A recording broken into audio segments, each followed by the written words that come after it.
And that childlike optimism helps them to deal with their frustration to intolerance. Fuck. That's fuck. Right? It's like, oh yeah, worship me like I'm your fucking big daddy. You fucking ain't a big daddy. Okay? So what is gluttony? It's often mistaken and confused for lust. But the stimulation here is mental. It's not about a concrete and grounded direct conquest. If a little amount is pleasant, then unlimited amount must bring incredible pleasures. A projection of the present pleasure into future ecstasy through the need for more and more. Many 7 cores have almost like a childlike optimism. Every 7 core has a certain optimism. That optimism helps them to deal with that intolerance to frustration. Now, the trap of Enneagram 7 is idealism. The present is not enough. It's not fun. It's not exciting. Then there is a distortion of the present so that the possibility of an idealized future happens. When this future arrives, and it will, Enneagram 7's frustration starts appearing. That's due because the idealism escape the tangible. He enters the cycle again and again and again. It's basically a fucking drug addict. They're concerned with manipulating the present so that the future is perfect. The fixation of Enneagram 7 is planning. Planning is what allows the Enneagram 7 to feed on idealism, so that what will come is going to please them even more. And once the reality sinks in, once it hits them like a motherfucking truck, the disappointment happens. The cognition of this type is summarized is almost like a speculation of reality itself. The more there is to explore, the more different possibilities, the more different views, the better. Now there's the false optimism, right? The childlike, I'm stunted in development, 12 years old type of shit. It's there to mask the disappointment of reality. So the social subtype, being the counter type, they're considered the most intellectual 7 core, boo-hoo, but also the most narcissistic, right? Yeah, those are the jerk-offs who that might now want you to fucking think they're narcs, but they are deeply fucking narcissistic. Don't let them fool you. Maybe in the comment section they try to fucking cosplay and LARP. No, they're fucking arrogant, narcissistic pricks. I'll say it for them. But here the narcissism is hidden in the social dimension, where the motivation of sacrifice is more visible. Idealization of one's image, where the self-referential image is used to hide one's frustrations, make one appear more superior. Literally, why don't you become more fucking humble? Yeah, but I know you'll cosplay with this fucking false humility. I don't give a fuck about your false humility. I don't want your false humility. I want the real shit.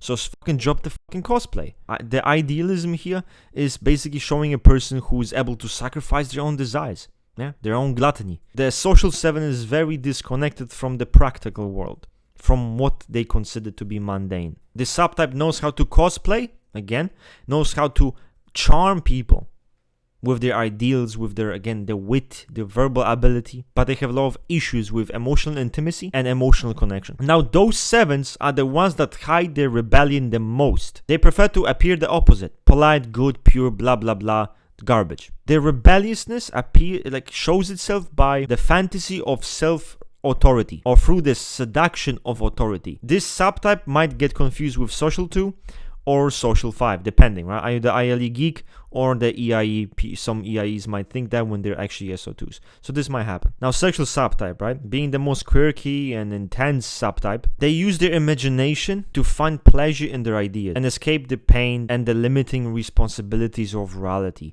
So this is the fucking Delulu 69 genders, flying helicopters. Reality is overrated, right? Why do you need logical restrictions? Right? INFP 8. That's a very SX7 shit. They tend to be very expressive and sincere with their thoughts and their feelings. Their optimism is extremely childish. Again, stunted development. The approach to people is intimate, but also very invasive and even exaggerated. Very talkative subtype, and they tend to add ideas as they speak, right?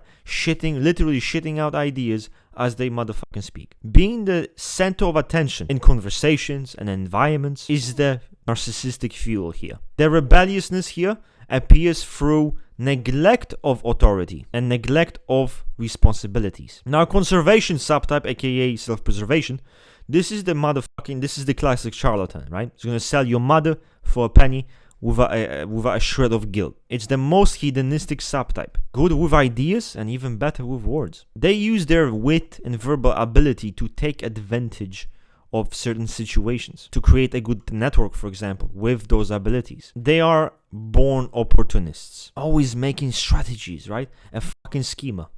So as you can almost seem very SO3. Now SP7 is considered much more pragmatic. Even though they know how to speculate and really focus on those ideals and ideas, they're much more earthly, much more grounded. Efficiency is their need, pleasure is found in results. All of this can make them seem like anti-idealists, right? They like to drag other people in what they consider a good life. Their charm, their ability to cosplay, the ability to really manipulate people, that is what really fuels this type and their narcissism. Their rebelliousness here manifests itself through deception, aka cosplaying, and taking advantage of authority. Now, how to differentiate all of those subtypes, right? Which annoying stunt development cunt you are. For the social 7, pleasure means contemplation, innovation, ideas, idealism, ignoring mundane, practical, worldly things. All of that done through a very intellectual and captivating personality. For sexual 7, pleasure means imagination, right? Intimacy, creativity, ideas, speculation, and that's done through a very talkative and creative personality. For the SP7, pleasure means money and pragmatism, sensory pleasures, carpe diem lifestyle, and it's done through a very sarcastic and smart personality. That's fucking it.